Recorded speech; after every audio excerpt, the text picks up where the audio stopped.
Պուրիտանները, ամենօրյա ընթերցանություն, Ջոն Ֆլավել,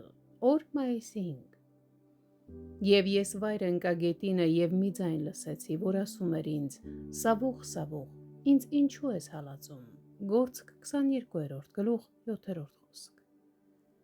Բարի մարդիկ քայլում էին դեպի իրենց կործանման ճանապարհը, չգիտակցելով դա, բայց նախախնամությունը հանդիպեց նրանց ճանապարհին և փրկեց նրանց տարօրինակ շրջադարձերով, որոնց իմաստը նրանք չհասկացան մինչև այն պահը, երբ դա տեղի ունեցավ։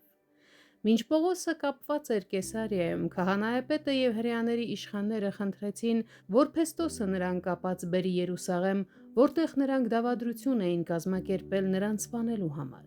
Բայց Փեստոսը, չնայած դավադրությանը անտեղյակ լինելուն, հրաժարվեց և որոշեց գնալ իրենց հետ Կեսարիա և այնտեղ դատել նրան։ Այս շեղմամբ նրանց արյունալի ծրագիրը խափանվեց։ Գործք 25-րդ գլուխ 3 և 4 խոսքեր։ Պոսեյդոնիսը իր կենսագրության մեջ Ավգուստինոսի մասին պատմում է, որ այս սուրբ մարդը, երբ մեկնել էր մի քաղաքի բնակիչներին հրահանգելու,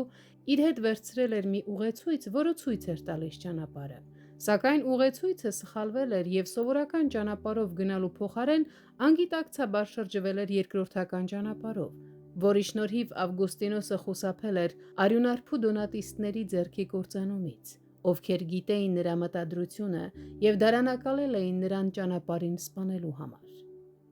Սավուղը, քահանայապետի որսորդը, սպառնալիքներ է հնչեցնում եկեղեցու դեմ և արյունալի առաքելություն է ձեռնարկում դեպի Դամասկոս Քրիստոսի հոտը մորթու մատնելու համար։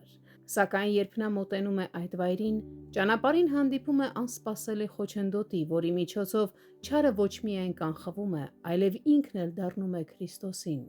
Գործք 9-րդ գլուխ 1-ից 4 խոսքեր։